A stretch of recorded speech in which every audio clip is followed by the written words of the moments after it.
Alright everyone, welcome back to my channel, Baseball Talk with Nick Morgan. So today, I'm going to go ahead and take a look at the Shredders' top 10 rankings by position. So essentially what this is they rank the top 10 best players at each position in Major League Baseball. And I'm not going to lie, some of them are pretty bad. Now I want to go ahead and make this video for you guys before I left for Spain, but not all of the rankings were out yet for each position. So I did have to wait until I got back. However, I did take a look at these lists. I've kind of already formulated opinions for some of these positions, what they could have done better, what they could have done worse.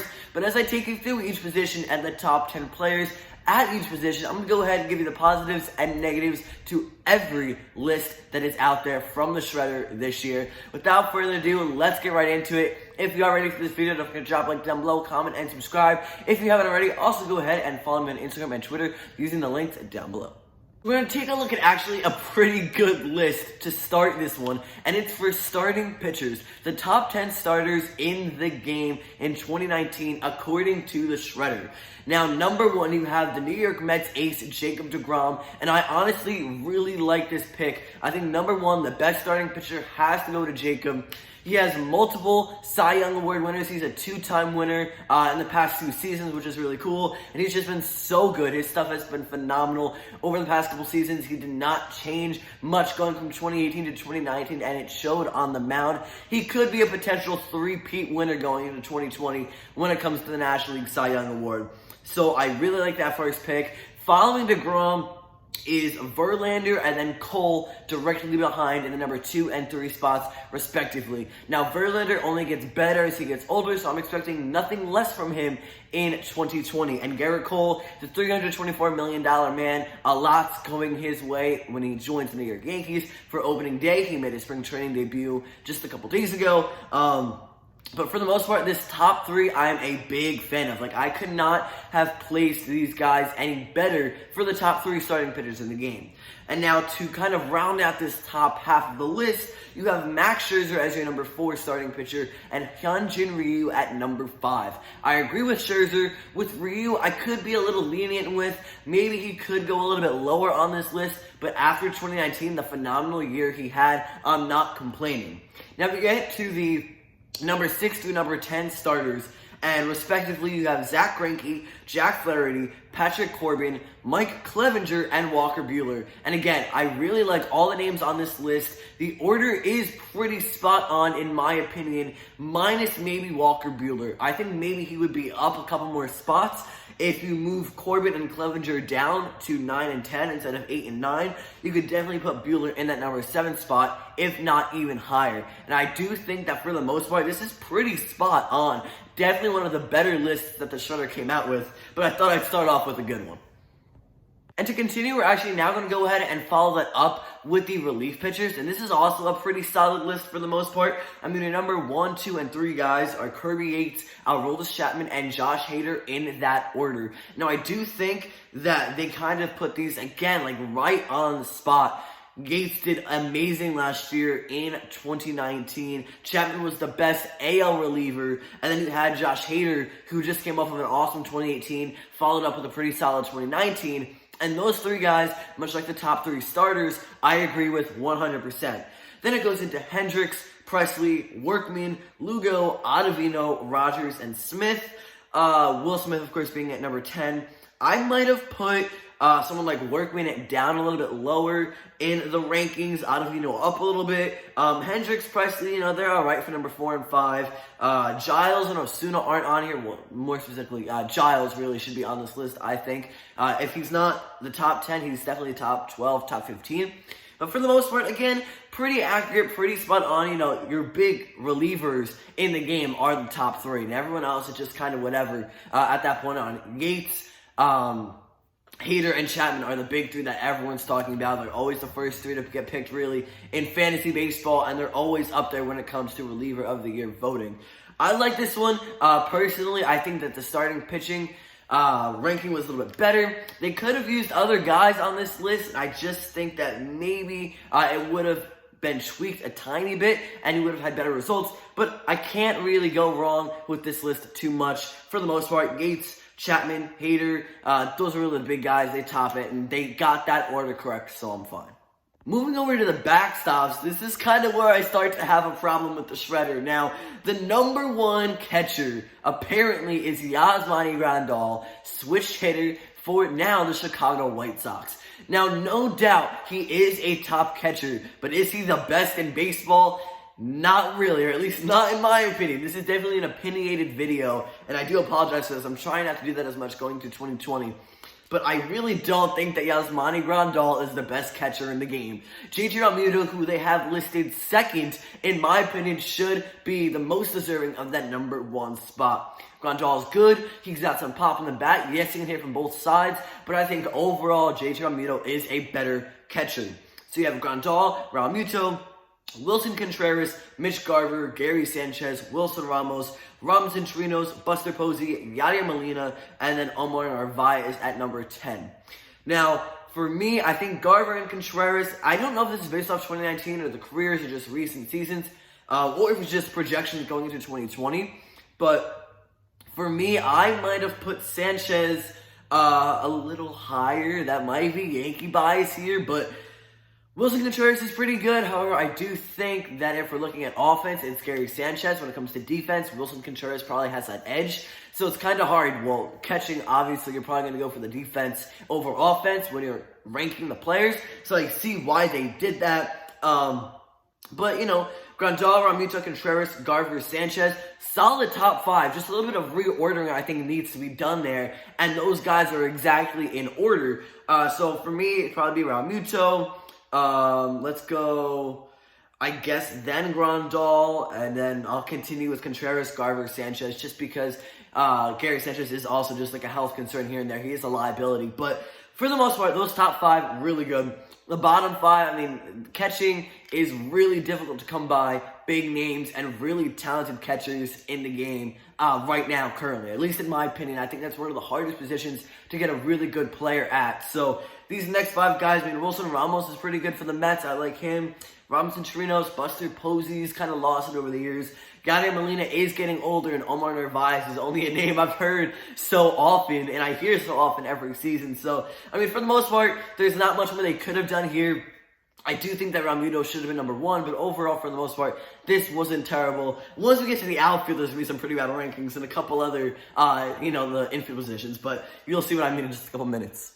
Over at first base, Atlanta Braves' own Freddie Freeman comes in at number one with the rankings, according to the Shredder. I couldn't agree more. I do think Freddie Freeman is the top first baseman in the game currently. But then you have Max Muncy, Pete Alonso, Anthony Rizzo, and Paul Goldschmidt at numbers 2, 3, 4, and 5 on the list. From 6 through 10, you have Matt Olson, Luke Voit, Carlos Santana, Josh Bell, and Edwin Encarnacion. Now, I am not clear on whether or not these rankings are off of 2019, which is what I'm kind of thinking they are, or if they're kind of projections and rankings for 2020. However, I don't know if I'm a huge fan of Max Muncy being at number 2. I mean, Los Angeles Dodgers, he had a great year at the plate last season. However, I do not think that he's better on a good day than Paul Goldschmidt or Pete Alonso. And I know I'm kind of being a little bit lenient here with Alonso as well, because he had a great 2019 rookie home run record, National League Rookie of the Year. But if this is based off of 2020, I'd maybe put Alonso down into the top 5. Not number 3, maybe the number 5 guy, maybe number 4. But for the most part, other than Max Muncy, which is kind of like my biggest problem with this list, not that it's bad, I'm just saying that's kind of where I make my changes. You have the 6 through 10 guys. Matt Olson, I can agree with. Luke Voit, yes. Carlos Santana, I'd maybe switch with Josh Bell, but Josh Bell did really good in 2019. I'm kind of surprised he's not higher. So with my personal list, I might go Bell at number 6, then Olson, Voit, Santana, and Encarnacion to kind of end it off here. However, I mean, these first couple rankings that I've done haven't been terrible yet. And like the ones I've read over and I've talked about, it does get worse. And I get really shocked and surprised how bad some of these are. But so far, I mean, starting pitching, relievers, catchers, first baseman, not too shabby. Over at second base is where I start to have my biggest problems with the rankings from the Shredder. Now, number 1 is Ketel Marte. Now, Marte is a pretty solid second baseman. I like what he did in 2019 with the Diamondbacks. He had some great offensive stats. That's not what my problem is, though. It's not that he's number one. DJ LeMahieu comes second. That's not my problem either. And I am a big Yankees fan. I love DJ LeMahieu, the machine. I really would like to see him at number one, maybe going into 2021 next offseason. However, I do like the Marte LeMahieu. I'm not mad about that. It's a little bit later down the line, and on this list, I start to get a little worried. So you have Jose Altuve, number 3, and of course, he's very good. He is still a top second baseman, whether he cheated or not, and they did not cheat in 2019, at least not that we know of. Either way, all that cheating scandal does is really kind of taint his reputation from the fans' perspective. At the end of the day, he's still a very good second baseman, both offensively and defensively, so he's in at number 3. Then you have Ozzie Albies, number 4. Perfectly fine. Here's where I start to have a bit of an issue. You have Brandon Lau at number 5, Keston Hiura at number 6, Mike Moustakas at 7, Kevin Biggio number 8, Colton Wong at number 9, and then Luis Arias at 10. Whoa. I get that a lot of these are young players. You have Lau, Hiura, Biggio. They're young guys. I get it, but they're not 5, 6, and 8 on this list. At least in my opinion, I do think they should be a little bit lower. The fact that both Lau and Hiura are higher on this list than Mike Moustakas kind of puzzles me a little bit here. Like, Mike Moustakas has done some great things. He's a very good hitter. And defense, he's got what it takes as well to kind of go ahead. He's not going to win Gold Gloves, but he is going to do and make some solid plays, give his best effort and attempt every time. So, for me, Mike Moustakas is definitely number 5 on this list. And then maybe I'd go Brandon Lau, Hiura, Biggio, Wong, Arias. Even Colton Wong, he's not that great. I kind of like his number 9 spot, but the other guys from like 6 through 10, whoa. Let me know down below if you guys think I'm over-exaggerating a little bit, but I just think that Mike Moustakas deserves to be a little higher on this list. He's done some great things for baseball. With a couple teams he's been with, he's, had time with the Kansas City Royals, the Brewers, now he's going to the Reds, and I do think he could be a top 5 second baseman. I'm just kind of confused why he's not with the Shredder. Now, over to third base. I actually haven't looked at this list yet, so this is going to be my raw opinions and emotions as I'm reading through it. So at number 1, Alex Bregman, and then you have Anthony Rendon, Nolan Arenado at number 3, Matt Chapman number 4, Jeff McNeil as the number 5 third baseman in the game, followed by Donaldson at 6, Turner at 7, that's Justin Turner, not Trey Turner. Number 8 is Eugenio Suarez, Jose Ramirez coming in at number 9, and ending at this list at number 10, Manny Machado. Okay. So the 7 through 10 I'm fine with. The Turner, Suarez, Ramirez, Machado, that's okay. Top 3, Nolan Arenado comes in at the end of that one. So 3, 2, 1. It's Arenado and John Bregman, as you can see on screen with the graphic here, the visual. Kind of surprised that Alex Bregman is the best third baseman in the game. I mean, for how many years it's been Nolan Arenado, I kind of don't know what changed. I mean, yes, not saying that Arenado got worse or Bregman got better.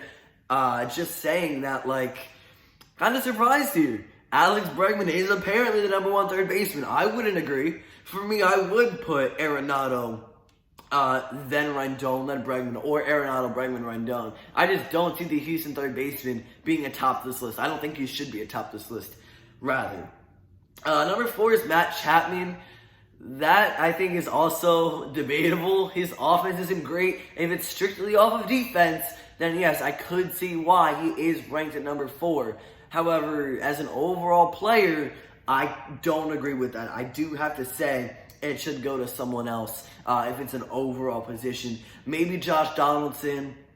Let's see, maybe Jose Ramirez should be up a little higher. Not sure. Number 5, the fact that Jeff McNeil is number 5 is also just a little crazy for me.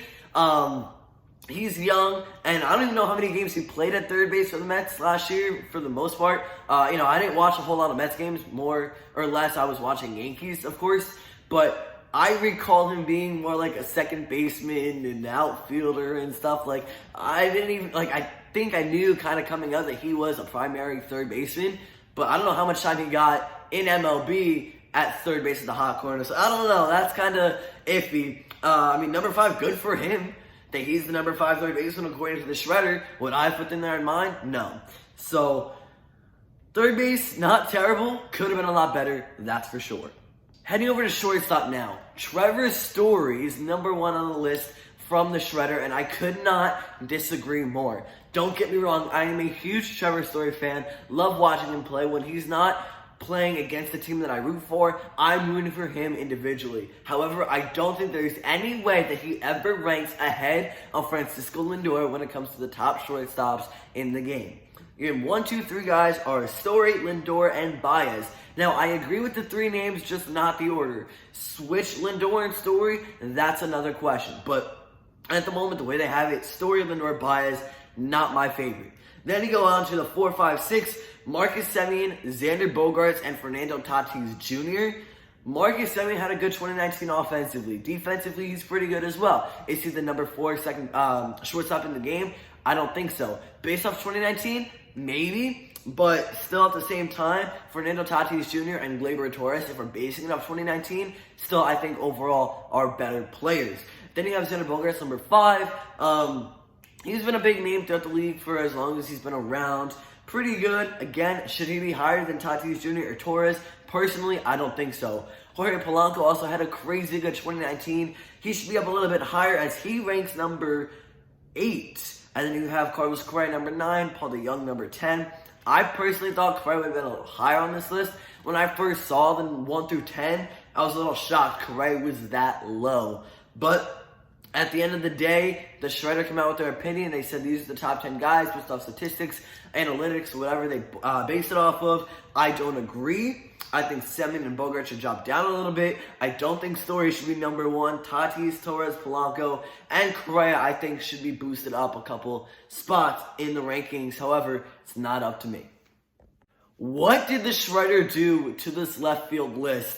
I could not disagree more with a lot of the guys listed here and in what order they're in. However, I do like the 1 and 2 guys on this list. Juan Soto, reigning World Series champion, comes in as the best left fielder in the game. That's fine. So is Michael Brantley at number 2, Houston Astro. I'm fine with that one as well. I think that's a pretty good placement. However, we get to the number 3 guy, and I want to say it's Brian Reynolds, but I really don't know, which is part of the problem. Like Reynolds, I think Brian Reynolds of the Pirates is who they're referring to here, but I don't know. It kind of gets me a little scared because why would he be the top 3 over some of the other guys on this list? But whatever, what have you there. I definitely wouldn't have put him as number 3.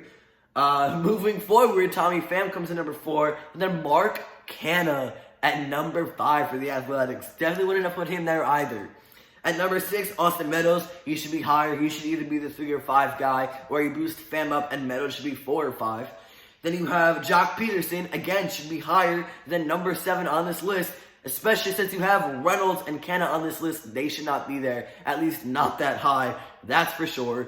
Kyle Schwarber, number 8. That's fine. Then you have David Peralta, the freight train, at number 9. Yes, maybe a little higher for the Diamondbacks, but it's okay. I can definitely see him being number 9. I can get comfortable with that. Giancarlo Stanton comes in number 10. That's fine. When he's healthy, he's going to be good.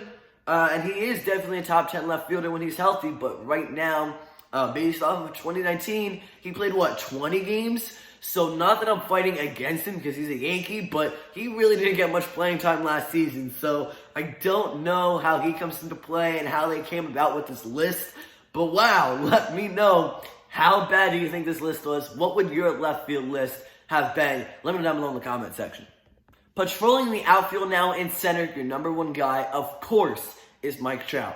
Thank goodness the Shredder did not mess that one up. Mike Trout, obviously number 1 guy. I don't have to explain that one anymore. Number 2, Cody Bellinger.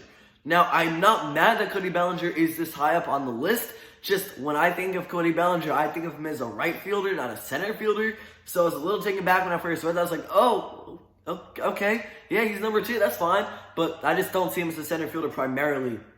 I happened to go back and look at the splits where he played the most defensively in 2019. I just thought it was right field. Could be wrong, though. At number 3, George Springer. That's fine. And then number 4, Ramon Laureano. This has to be strictly based off of defense. He's got a cannon, he robs home runs, but at the plate, he doesn't do much at all.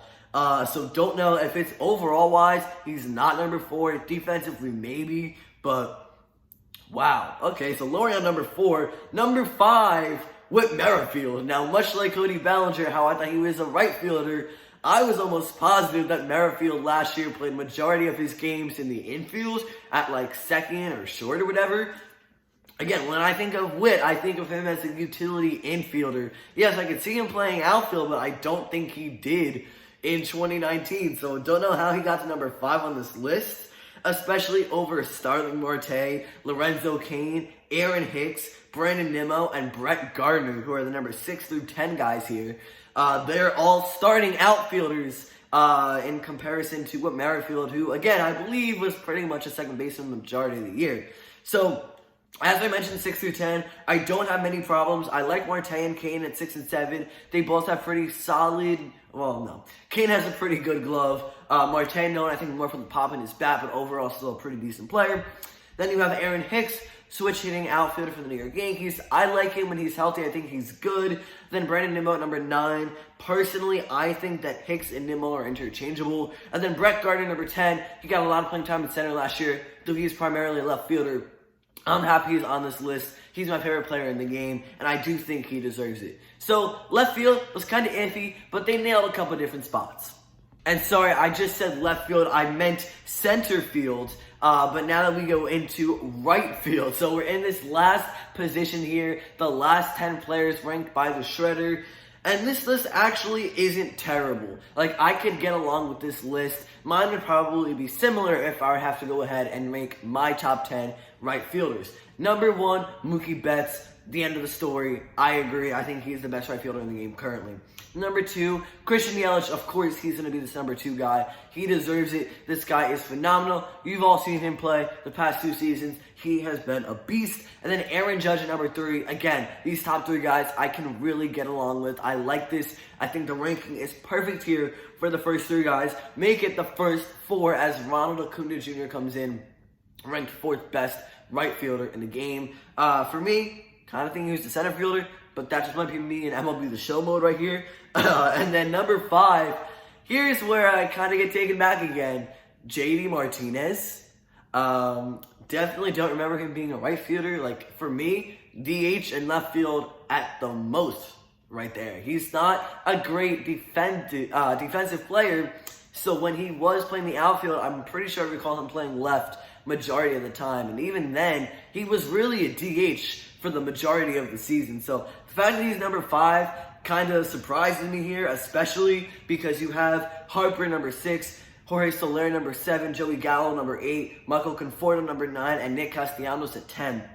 Now, I like all the names on this list other than JD Martinez. Personally, I think Harper should have moved up to 5, Soler to 6, Gallo to 7, Conforto 8, Castellanos 9, and they should have found someone else for 10. I don't think JD Martinez should be on this list, but that's my opinion. Also, while we're talking about it, Soler, Gallo, and Conforto, I think are all interchangeable. And honestly, for me, I maybe put Conforto 7, then Gallo 8, Soler 9. But to end with that ranking wasn't too bad. We started off well, we ended pretty well with the rankings, and overall, I kind of have to give the Shredder more credit than I've been thinking in my head. You know, they didn't do too terrible. However, I do think there were some big things that they missed out on player-wise, and just some big mistakes that they made as well. Let me know what you guys think down below in the comment section. So I guess this is going to end it for this video. If you enjoyed, don't forget to drop a like down below, comment, and subscribe if you haven't already. Thank you guys so much for watching. I'll see you all next time. Peace.